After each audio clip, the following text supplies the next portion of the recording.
And don't be afraid of the dark. At the end of the storm, there's a golden sky and the sweet silver song of a lark. Walk on through the wind, walk on through the rain, though your dreams be tossed and blown.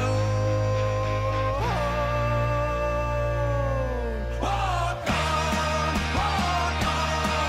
with hope in your heart, and you'll never walk alone. You'll never walk alone. What's up, everybody? Welcome to another episode of Kicking It Back with Matt. Got one of my boys on with us tonight. Ish, how are you, man? Doing good. You know, waiting for Labor Day weekend here, the end of the summer, as people like to call it. But you know, you don't have kids that are going to school and going to high school anymore, so you don't have to worry about, oh God, we got to get them ready for school now. No, but where I live, it's just get the bennies out of here. They leave right when school starts. You have to put up with them for another 4 days. Yeah, and then we get the local summer for the next 6 weeks, which will be great. That actually sounds like fun. Yeah. Well, come up, man. You came up last year for Memorial Day. Let's discuss that later. But Yeah. let's get started here. Ready to kick it? Yep. All right, so I know, you and I have been best of friends for 40 plus years. And I know how big of a Cowboys fan you are. And, we're going to spend 5 minutes on American football because I got to get your reaction because Micah Parsons just got traded. Good riddance. I mean, all I got to say is first of all, what he was asking for money, you can't field the team if you're paying three guys $40 million a year. You just can't do it. It's not reasonable. And watching Micah Parsons play, I've watched every game since he's a pro. Some guys just know how to disappear when it's important. Some guys get garbage time stats. He is the epitome of that. He will not. The team that got him will live to regret this. They just will. There's not.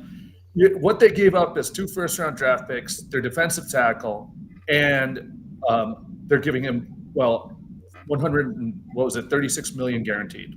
So you're eating over 40 million a year for a defensive player, which is the most ever, and then you have no way of getting cheap talent anymore. You're giving up your first round picks. So where are you going to go for replacements when Jordan Love and him are taking up 100 million of your salary cap? How many years are you going to restructure in the hopes of fielding a competitive team? I know this is like super recent that it just came out. I don't even know the D tackle, but Kenny Clark. He's solid. Was he on any type of like big deal to offset Parsons' money? No, Kenny Clark was a lot more reasonable. And Kenny Clark is the epitome of very solid, but you wouldn't consider him a superstar. But the Cowboys needed run defense. Their run defense has been atrocious for the last 15 years. It's not even a defense. I call it the Olay defense. What I don't like about it either is the Packers are in the playoffs, right? Barring catastrophe injuries and everything. So those are low picks. Those are going to be in the 20s. Yeah. I don't get it. Well, here's the thing. Once again, Cowboys, what were they going to get for him? Because they waited. If you were going to trade him, you should have tried to trade him before the draft. You don't trade him now because the number of teams that can actually do anything with him, how many have the cap space? Very few, because you've already set your rosters. You need it. So in other words, that would only leave you with teams that think this is their window. This is the guy that puts them over the top. That's the only person that's the only team on earth that was coming to look for him. And so it would have had to be, somebody like the Rams, even though they didn't, I don't think they had the money. You need to have the salary cap space, and you needed to believe that you genuinely are a contender. And I guess the Packers feel that way. I'm glad it's not the Patriots. I mean, the Patriots could afford him, and that's the thing, is that for a team like the Patriots, it actually isn't that bad, just because by the time they get competitive, this contract will have kind of pulled its way out. What's the point in having that guy, though? This is not your window yet. You need a couple of years. Why get this, pass rusher, which, I mean, we don't even know what his genuine position is. Is he a linebacker? Because he's small to be a pass rusher. He can't really hold up against the run. He's one of those tweeners. I mean, he has great athletic ability, but like I said, he can be run over. And I'm glad they didn't. I'm glad they got rid of him. And they should have done the same thing with Dak Prescott. There's only one problem. When it comes to a quarterback, a guy like Dak Prescott, the problem always becomes this: who else is available? It's such a dearth of quarterback talent out there. What would you do if you got rid of him? Go out and get Carson Wentz? I mean, go get a quarterback in the draft, which is you probably have a 33% hit rate even in the first round. So a guy that'll keep you in the playoff hunt, even if you're not great, at least it keeps you competitive. And that's what their thoughts were with this melon. But he's a bum too. Everything about him says mediocre. In his first couple of years, he looked so much better than he really was. Because let me tell you something: the offensive line was absolutely stacked, and Ezekiel Elliott was at his best. When those weapons went away, and don't get me wrong, CeeDee Lamb and George Pickens this year, I think people are really underrating that. Pickens is in his contract year, and Pickens can play. He can be a number one a lot of places, and so their offense will be fine. Their defense will suck, like it does every year. I mean, the defense does not stop the run. And when you don't stop the run, you're going to lose, especially in a division where you're dealing with the Eagles. The Eagles are a run-heavy team. Their quarterback really can't throw, so it's Hurts and Barkley running, and everything else kind of comes off that. You can't play them when you're that lousy against the run, which is why I think Kenny Clark is probably, I know no one will probably believe this, but at least for this year, I think he'd be a hell of a lot more important than a guy who gets sacks against bad teams in garbage time. And trust me, I think it was a smart move by the Cowboys. the only thing is remember, people are reactionary. People are going to say, "Oh, he quit on the, Jerry's given up on this season. Oh, he didn't do this." Let me tell you something. Tyreek Hill left Kansas City for Miami. Kansas City didn't seem to hurt. They paid him. They paid him $40 million a year. Okay. The only time this has actually been worthwhile was with Khalil Mack, when the Raiders got rid of him for his first contract, and with the Bears he was pretty damn good. He was worth the money. But you know what? And the Raiders are the Raiders. It wasn't, even if he was on the team, what would happen? Well, you go from 4-12 to 7-9 if you're lucky. The problem becomes always the same thing: is this your window? And even let's look at the Steelers. Let's look at a good comparison. T.J. Watt. They've stuck him for $40 million a year for 3 years, and I mean most of that's guaranteed. He's past prime age. He's already there. He's 31. He's what are you hoping to do if you're going to set the market for a contract for a player that's definitely by the end not going to be in his prime and has been injured the last couple of years? Well, you're paying $3 or $4 million a game to a guy that do these guys scream Super Bowl or bust? I mean, unless you're looking at something different than I am, keeping that homegrown talent, here's the problem, is that you always tend to overpay for them. And haven't you ever noticed once those big contracts come out for certain positions, that injury bug just certainly hits a little bit faster. Oh, I got to hang now, can't play. Oh, I got this, I can't. I mean, Yeah, Look, and we'll kill it with this because I want to get into real football. Is you made the comment, "Oh, Jerry's given up on the season." I just watched that documentary of the gambler and his Cowboys. That man is never giving up on anything. All that guy wants to do is win. He's like the new Al Davis. Just win, baby. well, the thing is he only has a few years left, right? He's on the older side of everything. He has, I mean, money is not definitely. Don't get me wrong. He does still run the Cowboys like a business because they're the world's most valuable franchise. Period. All across the world, they're the number one franchise. So all the other stuff naturally happens. But here's the thing: giving up. I don't think it's what we used to think of it as.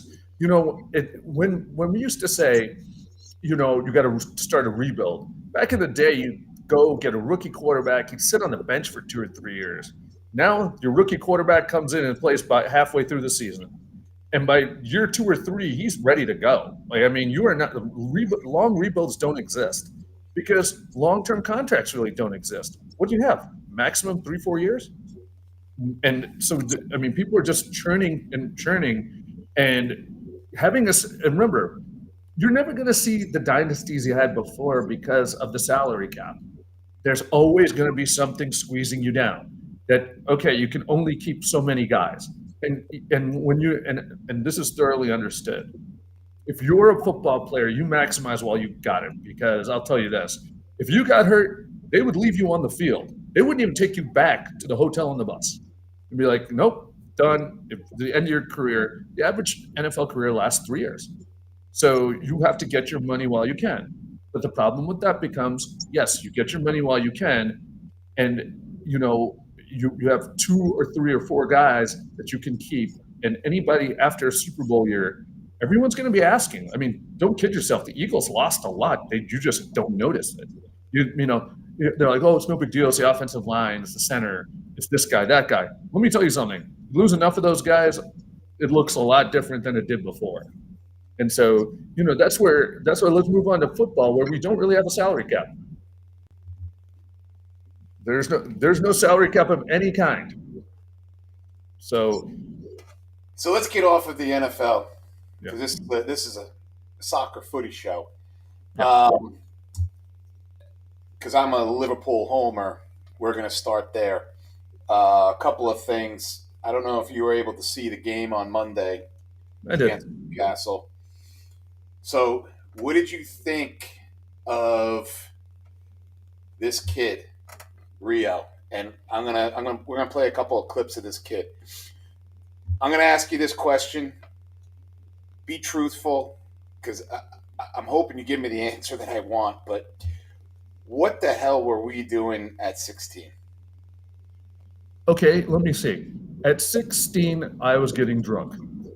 We were still playing sports, but we were playing sports at a level that doesn't even come near what these guys do. I mean, we were in Mr. Krasnak's class drinking Mountain Dew vodka, bro. It was gin, but still. But here's the thing: is remember, a lot of these guys, we don't. This is the only sport in the world where you genuinely have a junior development. That starts when you were before you're 10 years old. You are a full-time player long before any other sport in the world. You can't do that anywhere else. I mean, look at Mueller. Mueller, I believe he was 37. He'd been with the team for 25 years. He had been there since he was 12. Oh yeah. Then, so like Trent that just left Liverpool to go to Real, he enlisted in their academy when he was 6 years old.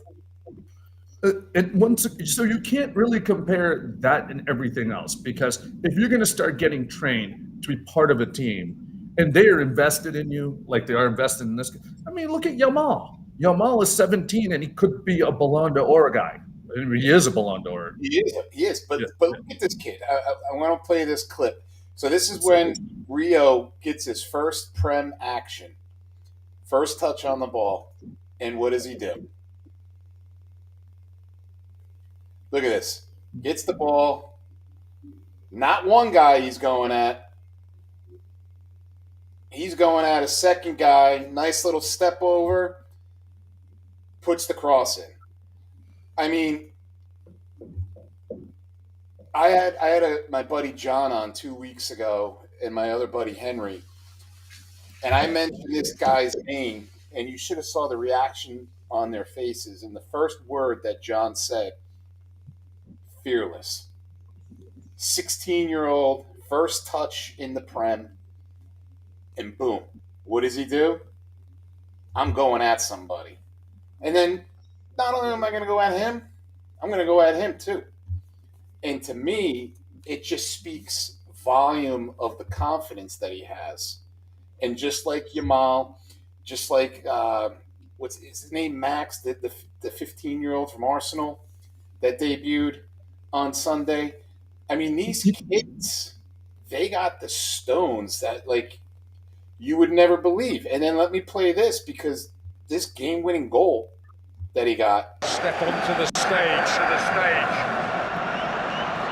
Boswell leaves it. Look at what a moment! What a moment! Step onto the stage. Here's the best thing about this. Leaves it. And this is going to be the best thing for him. Is once again, you can be fearless when you're too dumb to know better. Okay, sometimes ignorance is bliss, and I'm telling you this from for any sport. Here's what happens: is that when you come in and you're, let's just say, your first round draft pick, they spend tons of money on you and this and that, right? Everyone expects a lot out of you. Now, everyone expected a lot out of him, but he's 16, and deep down, he already has a team around him that we're talking, there's a very good likelihood that they can win a Champions League this year. You got a team around him where overall, no one's asking him to be the focal point. He can be fearless, but the weight of the world is not on this guy. That's how you develop. And we had this discussion. Give him 10, 15 minutes. That game at St. James Park on the road with all the discussion with Isak and Isak saying, I'm not playing for you, Newcastle.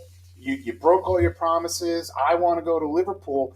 I mean, that was such a tense, hard-fought, hard-tackling game.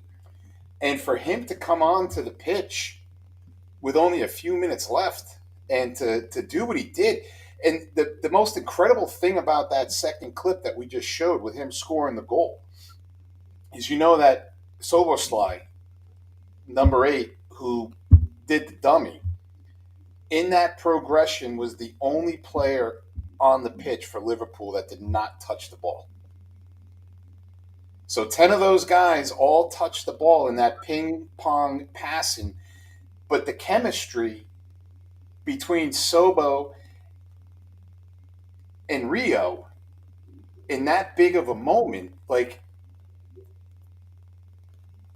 soccer IQ is heavy. And once again, I think it's the best thing that ever happened to them was not being in the Club World Cup. Extra 5 weeks of preparation for a kid like that. That 5 weeks is night and day. You need that extra time to play with the grown-ups, as I like to say. He gets that time, all of a sudden you develop chemistry. Try doing that now. If you're Paris Saint-Germain, you can't really integrate too much because you've been playing the whole season. A couple of the guys I think are gone now. There was like their last game or something, and now your training was a few days because I guarantee you they took a little bit of time off. Same with Chelsea. But, you just made the reference that they could win the Champions League. I'm telling you right now, with the defense that they have, they're not winning. This is back-to-back games in the Prem. Like, I'm not impressed with Kirkaz. And, my buddy made an argument that, he's new to the team. But I'm like, he's not new to the Prem. He knows how the Prem operates and how tough and how physical it is. And he's not playing physical. He's playing afraid. I don't know what they're doing. Like, they need to go and pay Palace for Gahey. It's $40 million bucks. Like, I don't get it. Like, don't sit here and play tit for tat. Saying, all right, well, we can get him on a free next summer. Like, that's not going to work for this year. You've already spent $300 million. Now, you've already cleared. I don't know if you know this or not, but between winning the Prem and where they finished in Champions League last year, Liverpool made a profit just off of those two things. Mm-hmm. No television rights, no ticket sales, no concessions, no apparel, kits. For a club like Liverpool, that's considered one of the top 3 clubs in the world right now, drop the $40 million and go get this cat. Or, look around and see if you can get somebody on loan. Maybe not even for a full season. Okay, if you're going to do this and you don't want to give up, the $40 million and say we'll sign him in the offseason, fine. Go out and get somebody on loan. That's how a lot of these things happen, don't they? You go out and get somebody on loan, somebody who's with a team that is not going to be terribly competitive, to be willing to give you, and you also have to do it. That's the other thing, though, Ish, is that center backs typically don't get loaned out. That's how valuable they are. Once again, you got to make an offer, and you got to get the right situation where someone realizes that that's not, this is not our year. Okay, you're probably gonna have to go outside the Champions League to get one, but they exist. They're out there, and remember, if it's a loan, the player would also like the additional exposure, so you wouldn't piss off your own player. You can get them back if you want. Don't get me wrong. Is it ideal? No. Would you rather have gotten somebody in the offseason? Yes, but also we don't. Sometimes, especially in your own league, Crystal Palace. They might not just not want to. They just might not want to give you any more ammo than you already have. Well, so there's a couple of things with you saying that. So one, do they really want to lose the player? No. Would they love to re-up him and sign him to an extension? Yeah, but that's not what he wants. He's already come out and said he wants to play for Liverpool.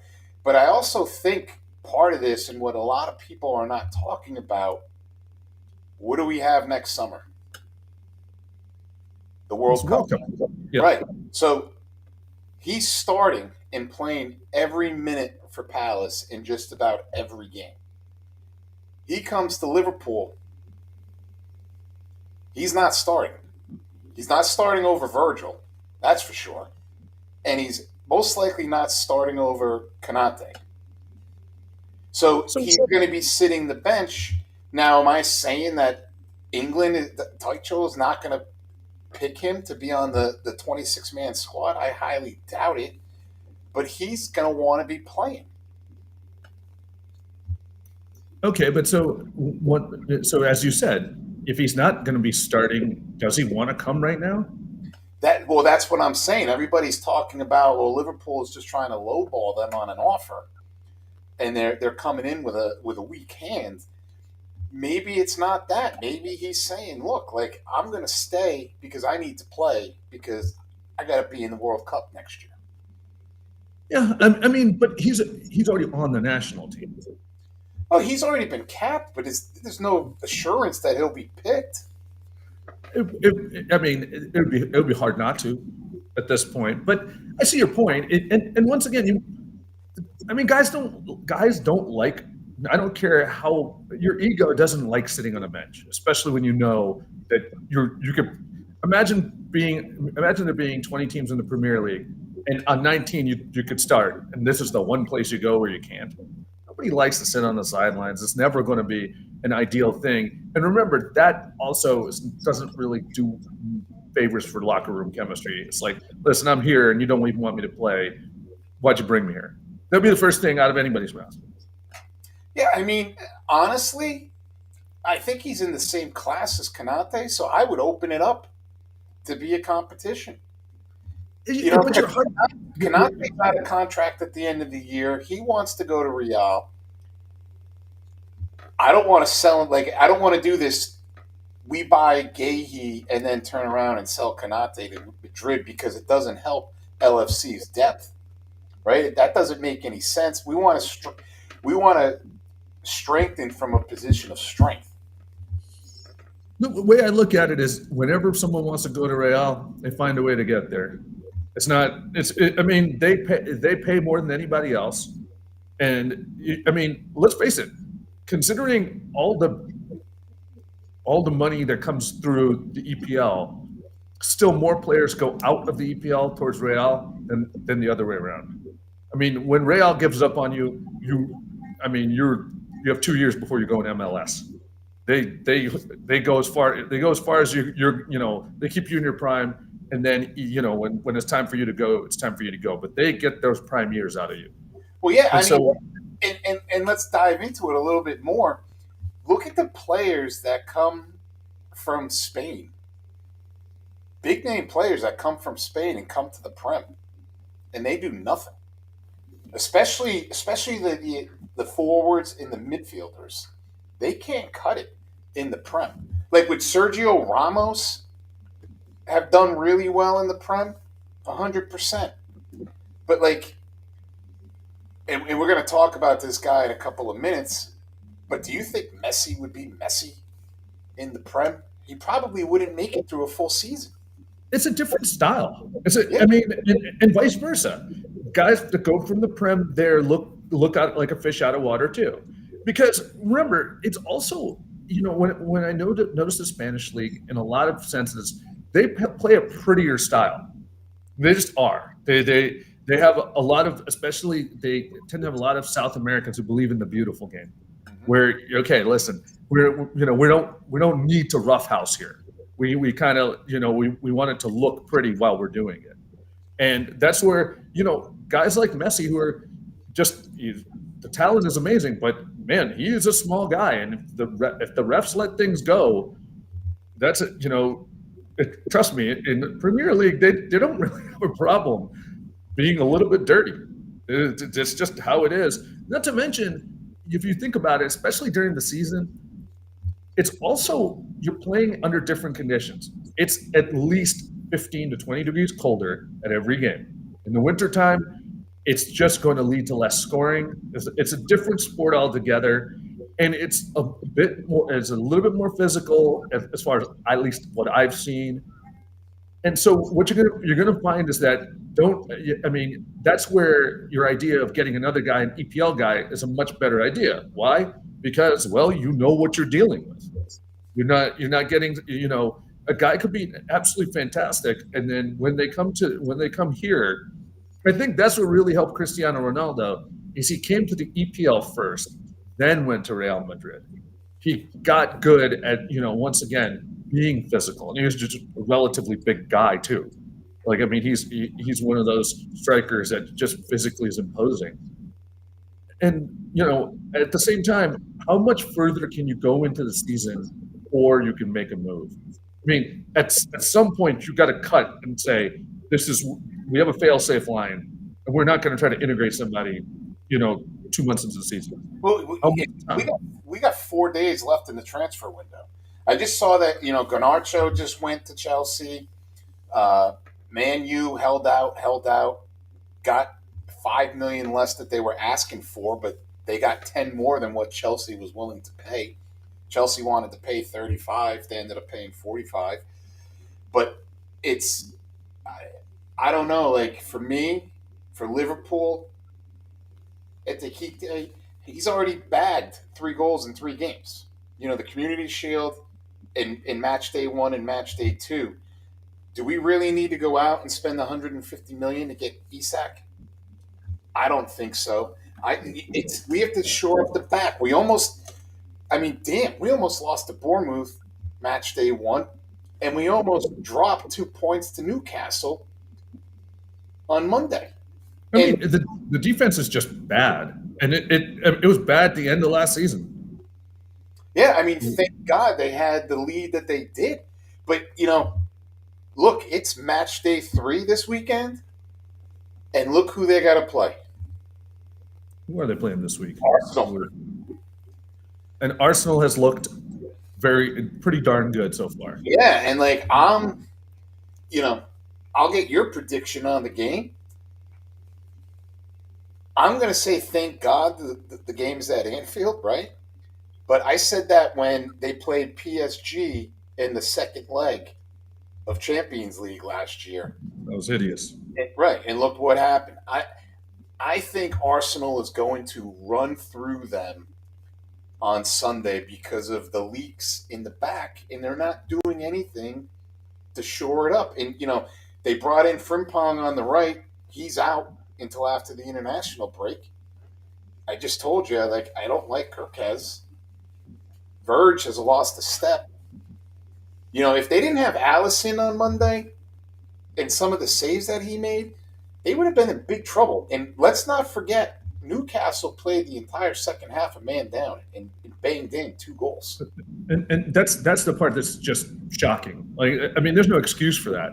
It shouldn't. I mean, when you're one man up and you're theoretically the better team, the fact that you had to let it get to here is. I mean, what's also weird is that it seems like they went from they had that real killer instinct. They'd show up and they just know, okay, we know how to put this away. Really, before it gets close. They haven't done that in a while now. They haven't seen it in a while. Keep in mind, right? Gordon goes off, straight red for the tackle on Verge. What does Liverpool do coming out of the half? If they keep scores in the first 33 seconds of the second half, that should have been even more deflating to Newcastle in taking the wind out of their sails, right? Because they're like, oh my God, we come out at halftime, we're a man down, and we let one in within 33 seconds.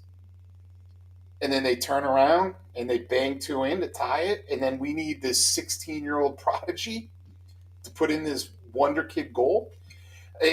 To me, the warning signs are all over the place. And unless Liverpool is doing stuff behind the scenes that rumors aren't dropping anywhere, I'm very nervous because the quality in the back is just not there. So not only can you say they're in contention for Champions League, I don't know how you can say they're in contention for the Prem. Well, this will be kind of a telling game because I mean, I will say I would have expected a better showing against Newcastle.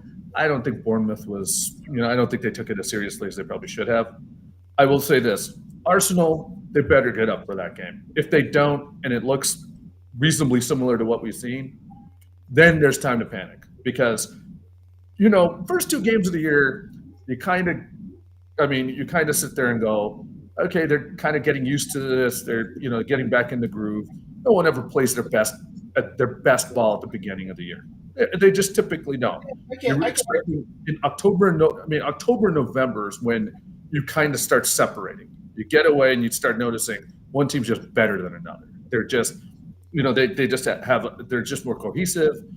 They have all these, and remember they also, someone they had a player pass away during the, during the off season. I get all that. Jota passing away, a couple of games, heavy hearts. I'm just saying, like, I got this feeling in my gut that there could be major problems at the back for them. Well, I mean, once again, this would be the epitome of the test to find out. And here's the thing: is match day 3. The only question is after match day 3, what moves can they make? Because transfer window will be closed by then. Yeah, they've got until Monday at 6 p.m. But the match will be on Saturday or Sunday, right? Sunday at 11:30. So you'd have a whole 12 hours afterwards. But something tells me that if it doesn't go well, I think their GM will be on the phone very quickly and start saying, "Okay, we have a problem." I think the GM would think just like I do, is that, okay, let's see this against somebody really competitive. Are they taking it easy because they just kind of easing into the season, or are they really not where we need them to be? this game will give it away. And if it gets ugly, then he's going to be forced to do something. You can't. But don't dismiss Newcastle. Newcastle is a top 5 team. And let's be fair. Outside of Gravenberch's shot, and I'm at the MJ's with the supporters club. I'm sitting next to this guy, and I'm tapping him on the shoulder. I'm like, Grab, just bang it. Just hit one. And he did. But outside of that opening goal, they did not look the part in the first half.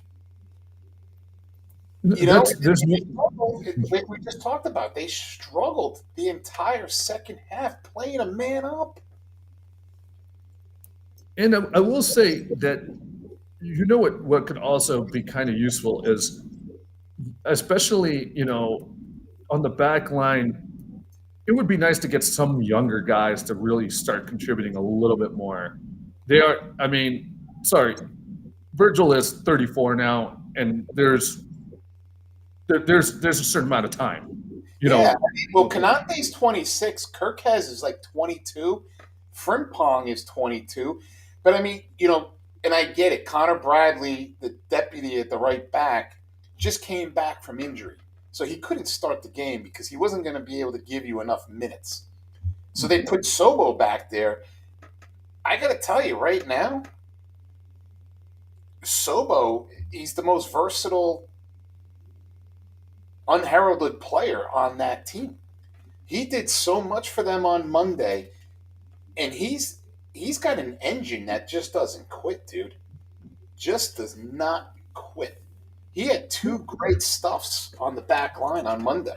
So, but now against Arsenal, are we going to put a guy that's typically playing, in the midfield, right back? And Arsenal's got the stingiest defense. So, I hate to say it, but I think Arsenal's going to win either 2-1 or 3-1. Once again, I want to see if maybe, this is their biggest game of the year. Okay. This is by far, they've been, and it's also one and another. Let's face it, Salah is now also in his mid-30s. This is when you're going to get some drop off. Luckily, they got on the front line, they got people coming in. They'll be able to replenish that at least.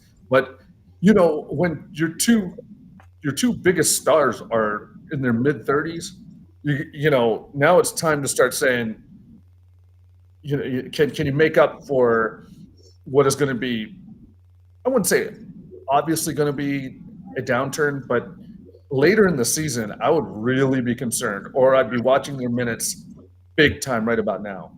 You don't want those guys to be, you don't want them worn out, because I think part of that towards the end of the season, they had it pretty rough at the end of last season too. Yeah. So we believe it or not, we only got another 20 minutes, and there's some other stuff that we got to get to. Let's talk about Manchester United. New nightmare. If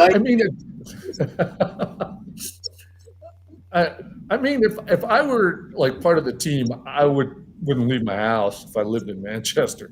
Someone's going to come and this would be the first time you're going to get stabbed just in the street for being you, because this has now gotten to the point of we're getting close to relegation.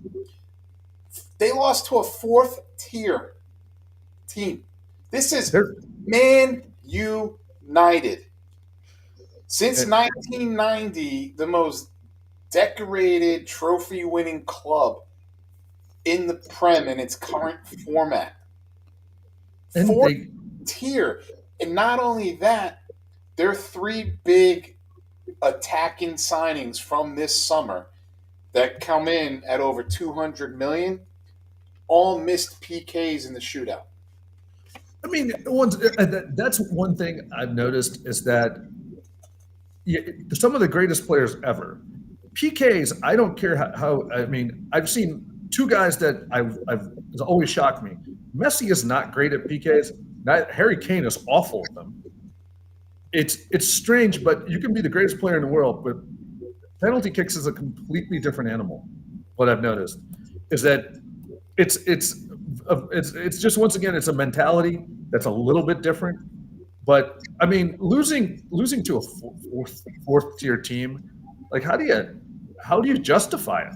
How do you justify it when you're paying what you are for this team? This is not exactly, this would be paying everybody a ton of money to be miserable. How do you isn't this? I mean, it's Grimsby Town, which I had never, honest to God, heard of before this game. Yeah, I mean, in his Amorim, like they're already talking about taking his head. He hasn't even been there a year. And part of the thing that I think is that he is so freaking stubborn and stuck in wanting to play that 3-4-3 formation that he was able to get away with. I shouldn't even say get away with, but use successfully in the Portuguese league. But let's be fair. I mean, the Portuguese league is not even in the top 5 leagues in the world. It's not going to work in the Prem. It's just not. You don't have anything in the midfield. You got no guts, no balls, no strength. I don't get it. And he won't get off of it. And now, like I just read this morning, he has more losses than wins since he's been here. And again, it's Man United. It's just shocking. Like and once again, it'd be one thing if, I think a couple of years ago, I think both Barcelona and even Real Madrid, they had some financing problems and they went through all that. And okay, I could see a team taking a downturn, not to this extent, but okay, maybe you finish 4th in the league, maybe you even get down to 8th. I've never seen anything like this where you're taking one of the most expensive clubs, and they're just, I mean, and we're talking about, this is no longer a 1-year problem. This is now getting to be an epidemic. There's nobody in the world that thinks they're any good right now. This is year 13. Ferguson retired after 2012. So actually, no, we're into year 14 now. And we did predictions 2 weeks ago. I didn't put them going down and being regulated, but I had them finishing one spot out at 17. And I got to tell you, man, like if they don't get a proper result against Burnley this weekend, oh my God. Heads are going to fly. It's just, I mean, once again, there's what's funny is they're one of the youngest teams out there. They're relatively speaking, they've actually kind of, but I mean, it looked, when you're losing to a 4th stage team, what do you say? What do you say to the team after that? If you're the manager, what do you say to them? What would be your advice? I wouldn't say anything. I mean, he's already turned around and he's come out and he said, the players spoke to me a lot today. So is that they're not listening to him, that they're not getting his message? Is he trying to get himself canned? I don't know, but it's unacceptable. Dude, and think about it. They were losing that game. They were down 2-0 and got lucky to come back. One of the biggest problems, in my opinion, with Man United is they just go out and buy names. They don't buy fits. And what I mean is players that fit the club, fit the tactical setup, the formation, the style. They think that going out and buying these quote-unquote big names or these young, hot up-and-comers are going to fix the problem. And it's obvious and clear it's not working. I mean, this is where, like you said, if you go out and get the name, that what they're trying to do is what I call the stopgap stuff, where, okay, look, you can say to your fans, we went out and got this guy. We did this. We're not just sitting here. But then they don't consider themselves, well, when this person gets on the pitch, what are we going to do now? They always just trying to, like, we've talked about the Dallas Cowboys. Same problem. Your GM goes out and gets a name. It's all well and good. He has to fit what you're trying to do. You can't just plug him in there. And once again, players shouldn't be talking to you. If I would be going to tell each and every one of them to F themselves during a game like that.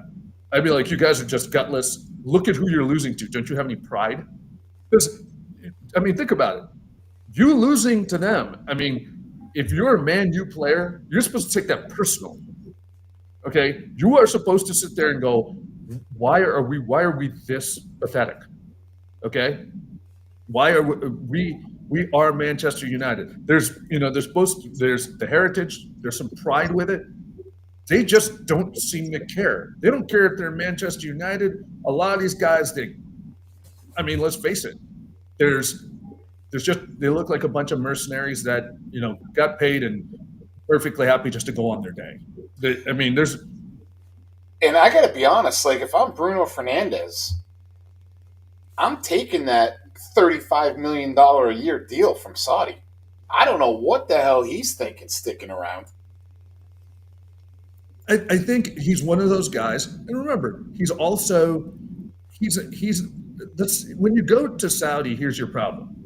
It's that you are officially saying, I'm no longer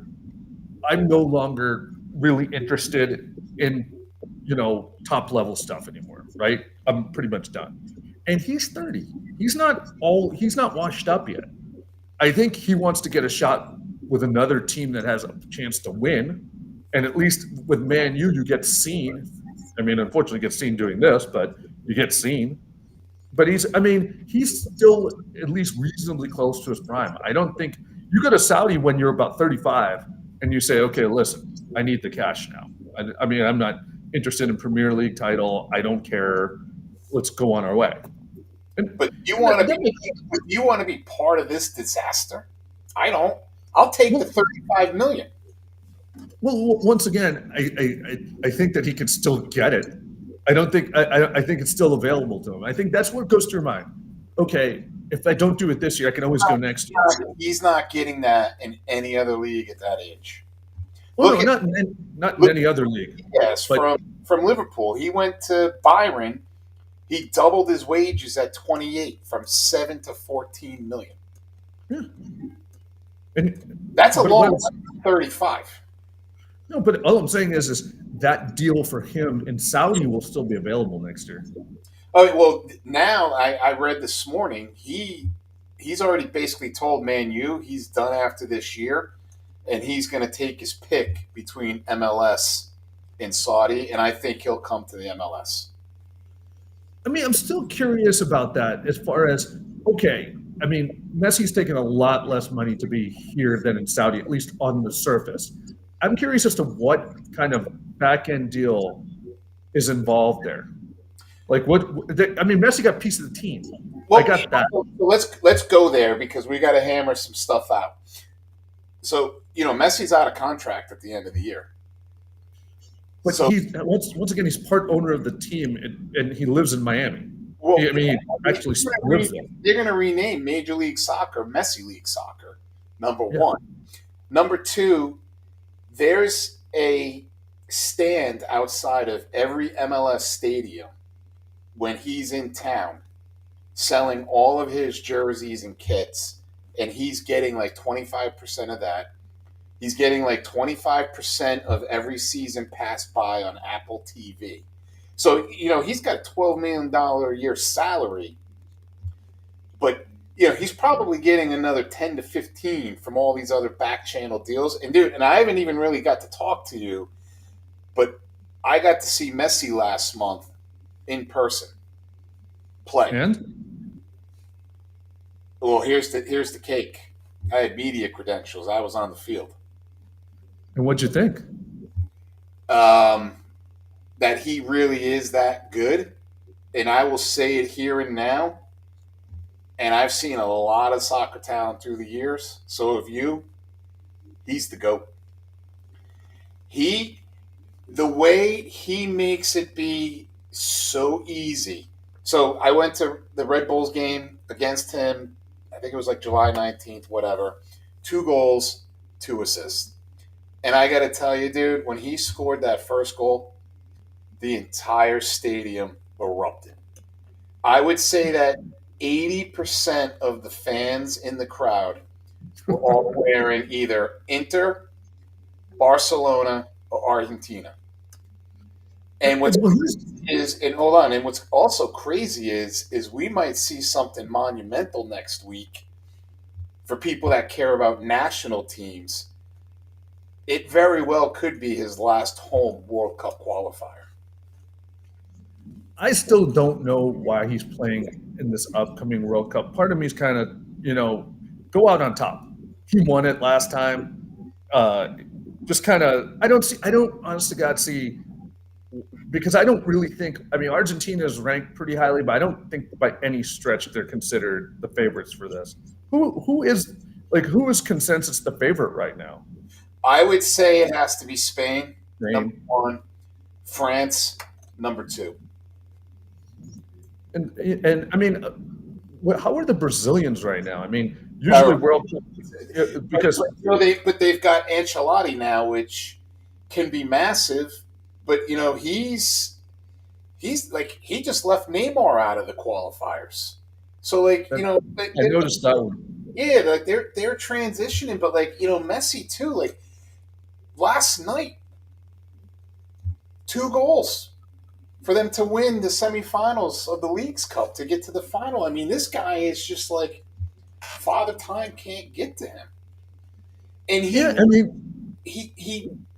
doesn't even, and I hate to say it, he doesn't even work. Like, when I was at that game, he disappeared over the midline 2 or 3 times the entire game. He was always on the attacking half, and he knows where to be. He knows where everybody else is going to be. It's just unbelievable. And it's like, I was texting the wife and the kids being like, now I can say, I saw Messi play before I die. Now I can say I saw Messi score a goal before I got. Oh yeah, now I got to say I saw him score 2. Dude, he's magical. He's incredible. I know why he wants to keep playing. If he can get a second World Cup, and look, they have a chance. They have a lot of good young talent. They got a deep squad.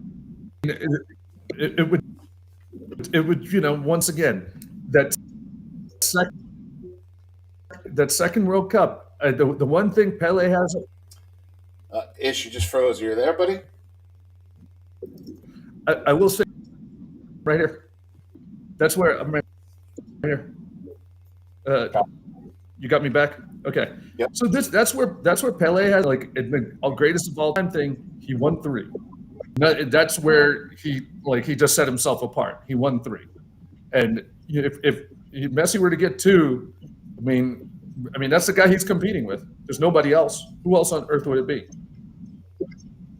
No, but it's, forget about the number of World Cups. I can't compare a Super Bowl to a World Cup. But Messi's got countless trophies, countless. He's got countless, scoring records. He's just, and he plays a completely different game than Pele did. But to me, he's just the best. And then today we had big news: Champions League draw, and you got some heavy hitting games. And I got to tell you, there's 2 that top my list. Real at Liverpool, homecoming for Trent. Massive game. Real Madrid has got one of the toughest draws I've ever seen. That's I know we don't have groups anymore, but in the World Cup we call them the group of death. They got the group of death, or the death of draws, should we say. And then Barcelona PSG is going to be scintillating. I consider those 2 teams the 2 best club teams in the world right now because of the amount of talent at the age of the players that they have. We touched on Yamal earlier, 17. they got a couple of other dudes. Pedri, 19, right? They got like 4 or 5 studs that are 20 and younger. Yeah. And PSG, They're set. we saw They're what set. they did in They're the set up for a while. I mean, this once again, it's also, first of all, a lot of those games, injuries will start taking their toll. So far, we haven't seen much. The injuries, especially for guys who've been overworked, this might be the year where the injuries really come to pass, because you're not missing qualifiers this year. You're not going to, because it's a World Cup year. You're gonna go to every qualifier. Even if you're not particularly doing well, you're going to play through everything. And then I'm telling you, by January, you're going to see some major names that are really, really in a lot of trouble. Oh, yeah, and let's be fair. Since they've changed this format for Champions League, you only got to finish in the top 24. PSG finished 22nd or 23rd out of the 24 and won the whole thing. They qualified. I think they qualified at 15. That's why they got Liverpool in the first round. They qualified at 15. 15. Yeah, that was the 15 seed. But they were going into the last game like 22nd or 23rd.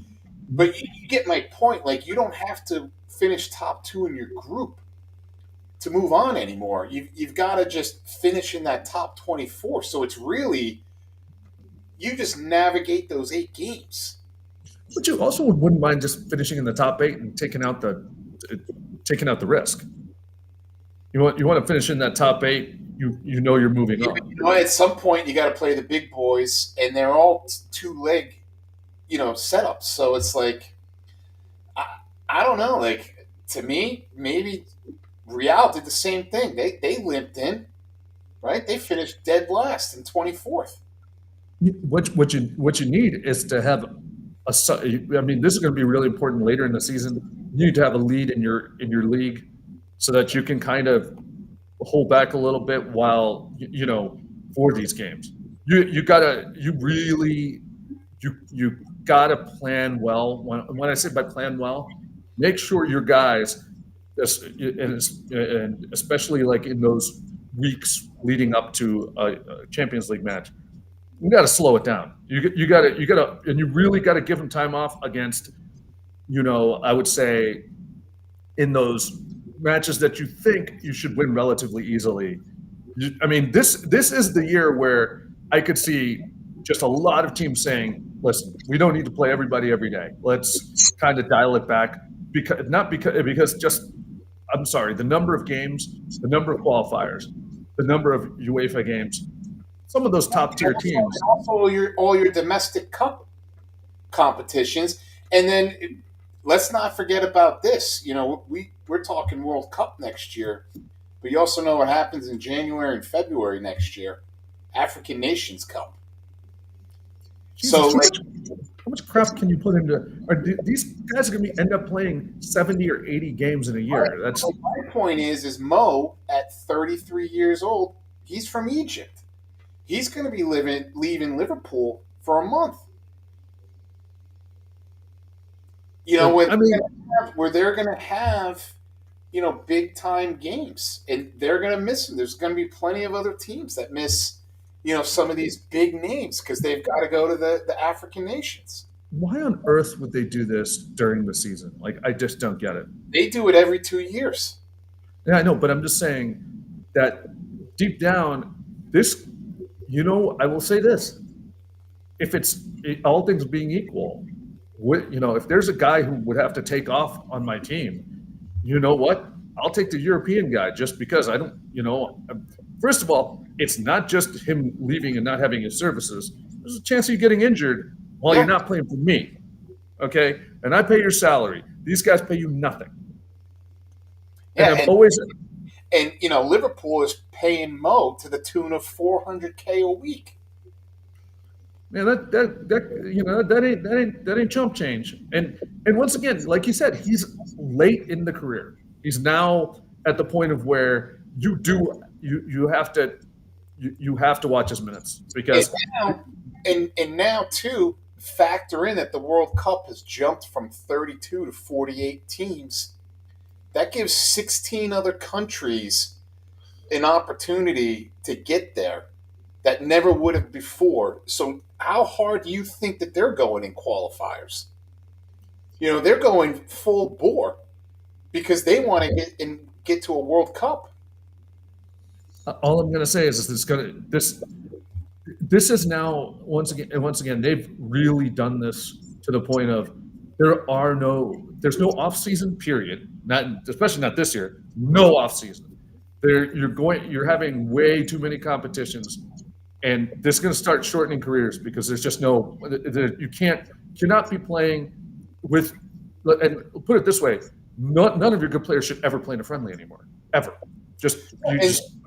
And think about this too. So this year, Champions League final is the final Saturday of May, right? PSG and Inter, they're both in the Club World Cup. They got to get on a plane, come to America, and travel for up to a month playing games. And then you've got the same thing this year with the World Cup. And now adding these 16 teams, we've added 8 more days to the tournament. So now this is a 40-day tournament where some of these guys are going to be coming off of, whether it's the Prem, La Liga, Bundesliga, Serie A, League One, all their domestics, plus Champions League, and now a World Cup. You're going to tell me that fatigue is not going to play a massive part? And we all know what fatigue leads to: injury. And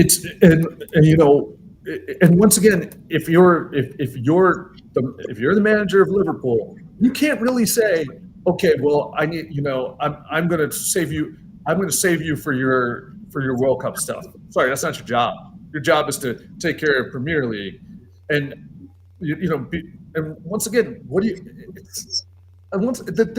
Now it's just gotten to the point of just painfully greedy. This is no longer the sport sucks. When you're going to throw these guys out, and some of these guys are just going to get hurt really badly soon enough. I mean, you're just going to have a problem because you're doing this year-round calendar, and once again, it's year-round without a friendly. Throw away all the friendlies. Let's pretend that they don't even do them.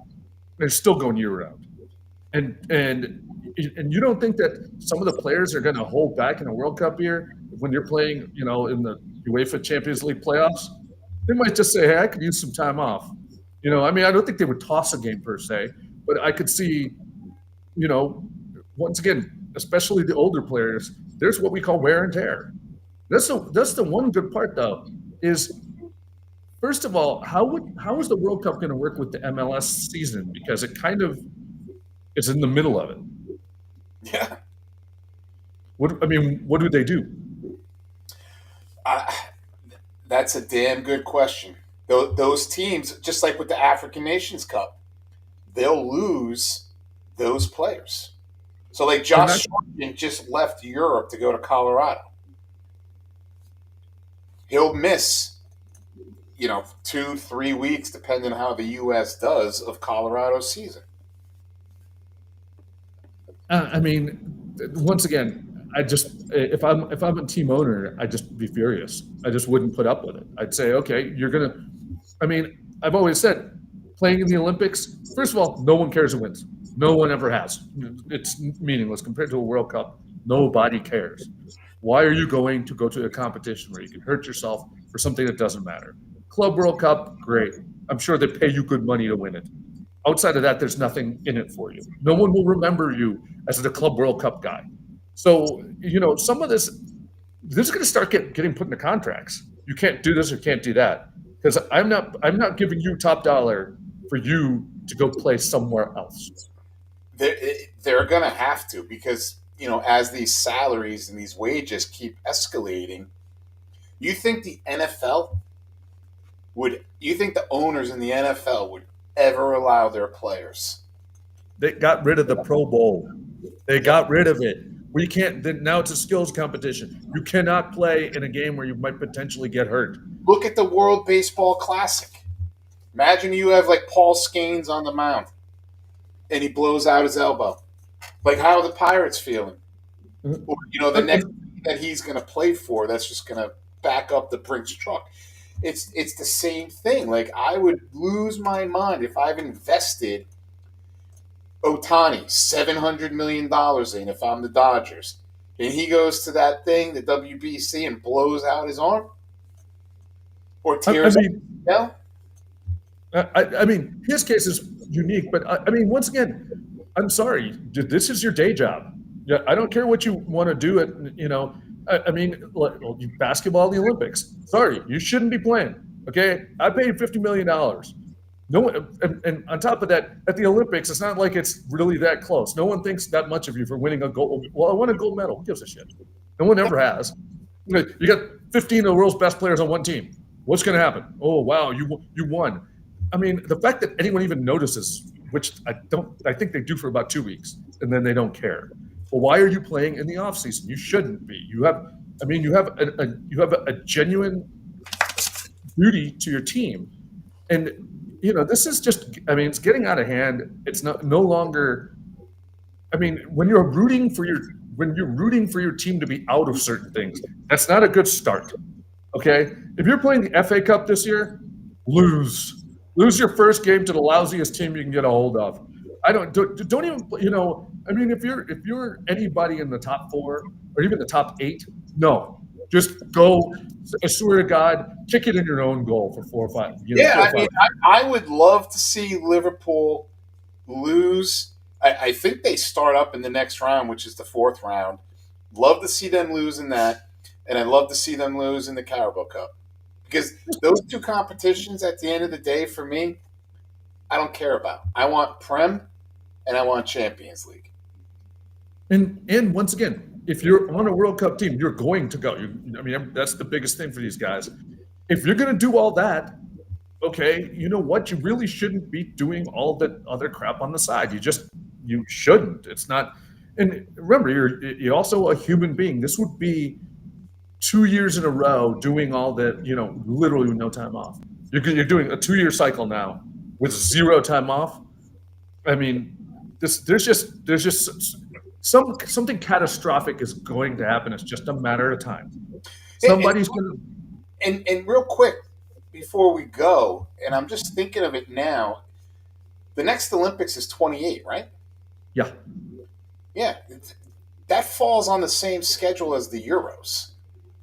That's why a lot of guys, you have to play one or the other. You can't play both. Yeah, I was just going to say, I mean, because, in the Olympics, they give you those 3 over the age of 23 players that can come and play.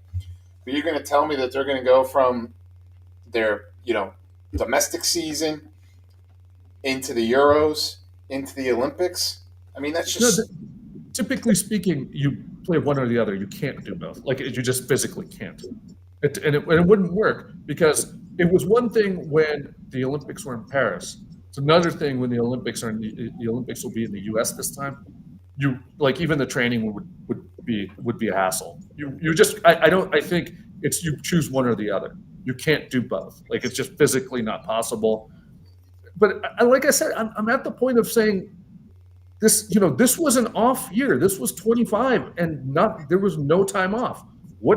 I mean, it's going to be worse this year. It's going to be worse than the even-numbered years, and the odd-numbers years are not exactly any downtime. Somebody's going to get hurt to the point of not being able to play anymore, or you're just going to get a ton of hamstring and wear and tear injuries that make your season just unmanageable. Because, sorry, you take out 2 guys. Let's just say you take out Virgil and you take out Salah, who are both in their mid-30s. 2 guys who get hamstring injuries. Let me tell you something. I don't care how good your rehab is. Hamstring injury, your season's done. Those things take forever to actually heal.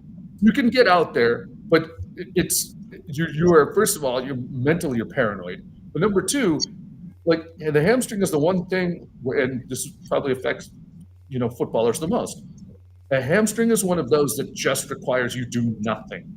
Well, and perfect thing that you brought up. Look at Saka from Arsenal. Missed 3 months last year with a hammy. What happened last weekend? They haven't disclosed it yet. They haven't disclosed the amount of time he's missing. They just came out on Harvard's today. with him, but it sounds like it's like the same hammy that he popped last year. And it's what he's 5 months back from that and popped the same one. And they're claiming it's not as bad as they initially thought. So what does that tell you? It is as bad as what they thought. They just don't want you to know that. A hamstring is like a concussion. The more you get one, the more likely you are to get it again. It just makes it more susceptible because it never fully heals. Those things don't. I've had enough of them just to know myself.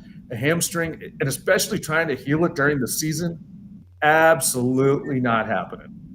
If you go out, let's just say you're lucky enough to actually play at full strength, you're 60% of what you should be. Can't train. No one's gonna. You're not gonna train with the team on a daily basis. You have a hamstring injury and you come back from it, they're gonna be like, listen, you sit on the side, you go to the exercise bike, don't even think about doing anything out here. There's just no. And in Saka, there's absolutely. I mean, it's not as bad as you think. Remember, the weird part about a hamstring injury, even if you look at it on an MRI, it doesn't really show up. A hamstring is kind of all personal feel. Like unless you tore your hamstring, a strained hamstring, you couldn't tell it on an X-ray or an MRI. It's just how it's ginger, and every time you step, there's just an odd feeling to it. And it's just, and especially when you're doing this sport, there's no way to hide it. And not to mention, especially if you have one, you don't think everyone's going to go after you the moment you show up. Everyone's they're going to see where you are. Well, and I would say the more concerning thing with a player of his capability and caliber is if he does this in back-to-back seasons at his young age. He's what, 21, 22? It doesn't get better with time. Right. It's not a good sign for the rest of his career.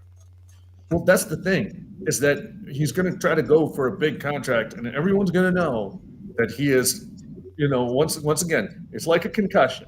You get one, you're more likely to get the next one. Everyone is going to say, okay, how much can we rely on this? Especially if we get him as he's getting older. We've already we've already seen it happen. If I'm him, if I'm thinking about my future, it's that, you still got to play. You're still very young. And at the same time, how you manage what you're doing, I don't even want to know. I would hate to be his agent, because if I was his agent, I'd be like, okay, you can't do this, you can't do that. You can't even walk. When you're not on the pitch, I will take you, you should be in a wheelchair 24/7. We're gonna take all the pressure off you. So, I mean, that's just it's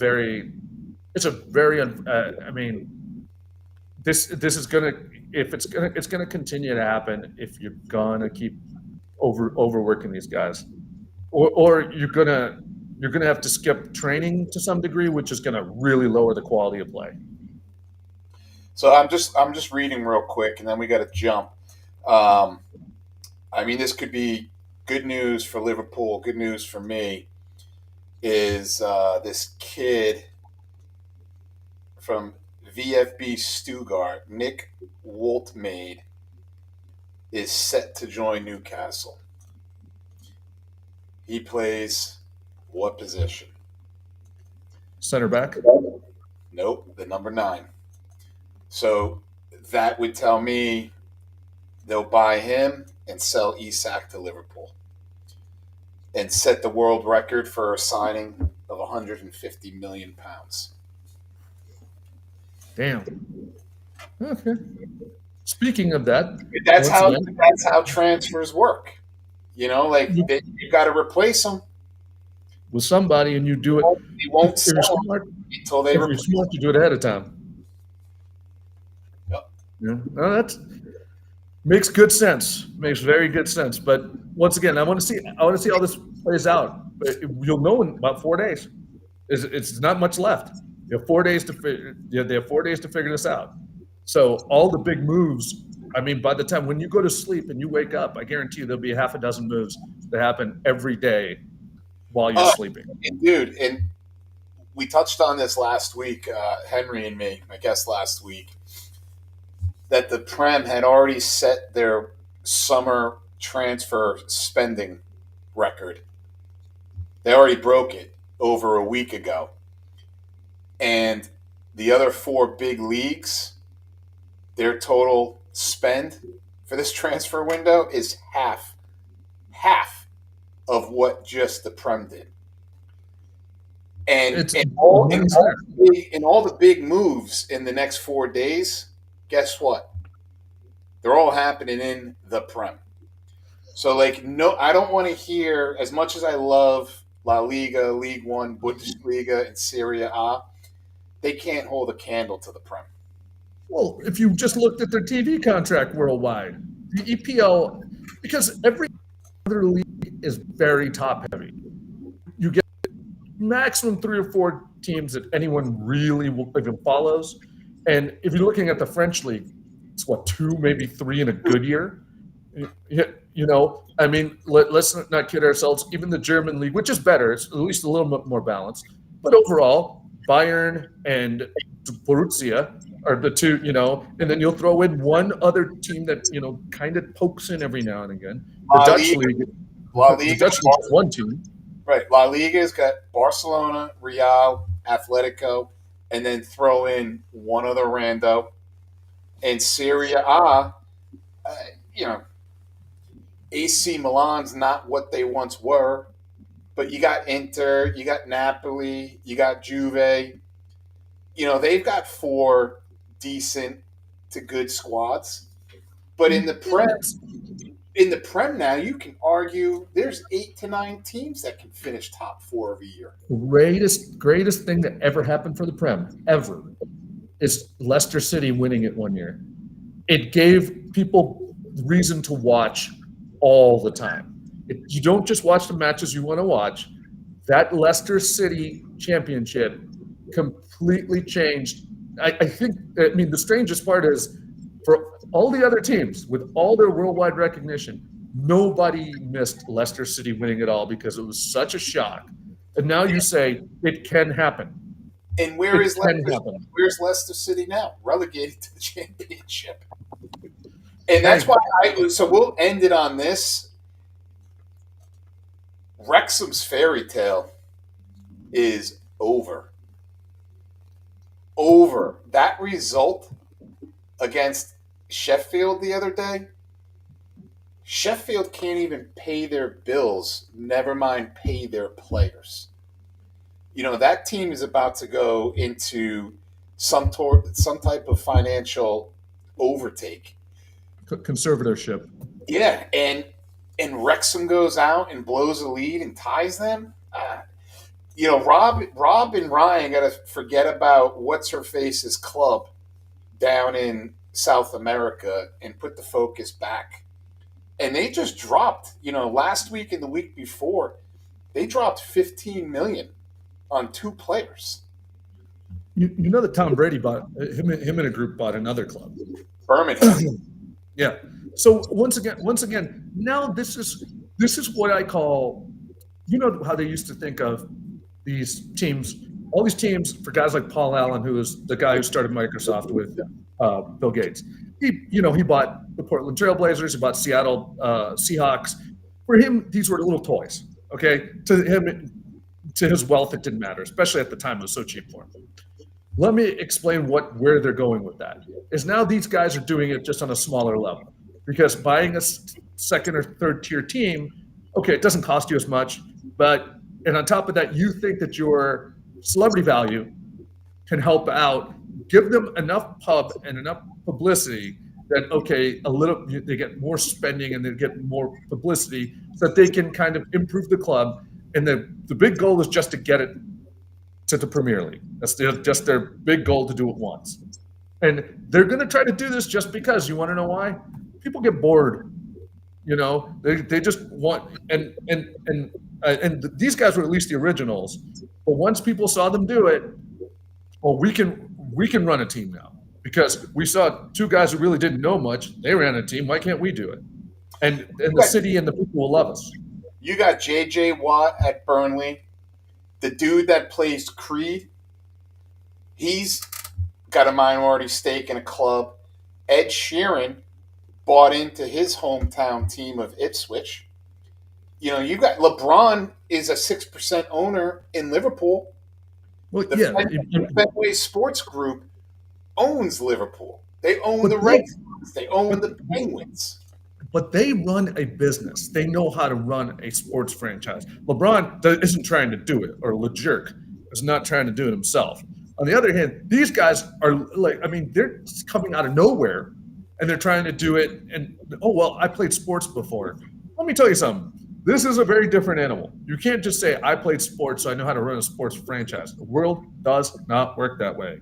And you're going to just, once again, they're not going to be starving, but they're not going to get very far with this. Once again, JJ Watt, you got a ton of money, you need something to do, and this is what you do. You get involved in things that, overall, you don't want to get. These guys have egos. I don't care if you own the team and they lose consistently.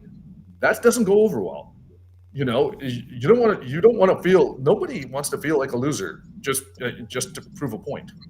So, do you want there's an opportunity out there for you and I to become club owners. How? So, the big man upstairs for Bleacher Brothers, that's the network that we're on, AJ bought into a fourth-tier Irish club called Carrick Rangers. You and I could get in for $200 right now and be shareholders in a soccer club. Right now, they're sitting in first place, top of the table. They're 3-0. First of all, I didn't even know there was an Irish league, so this is a brand new thing to me. Number two is this sounds like a drinking club more than a.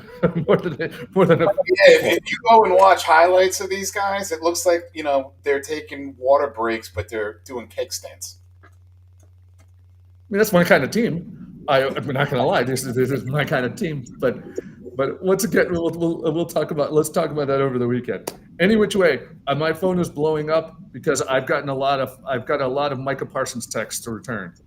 Gotcha. Because everyone's really enjoying.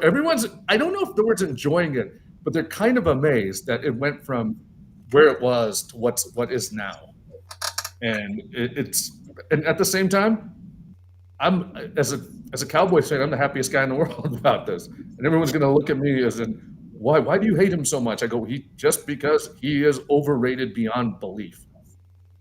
So all right. That said, Ish, thanks for coming on. Everybody else, I'm listening. see you next Talk episode. to y'all soon. All right, take care, buddy.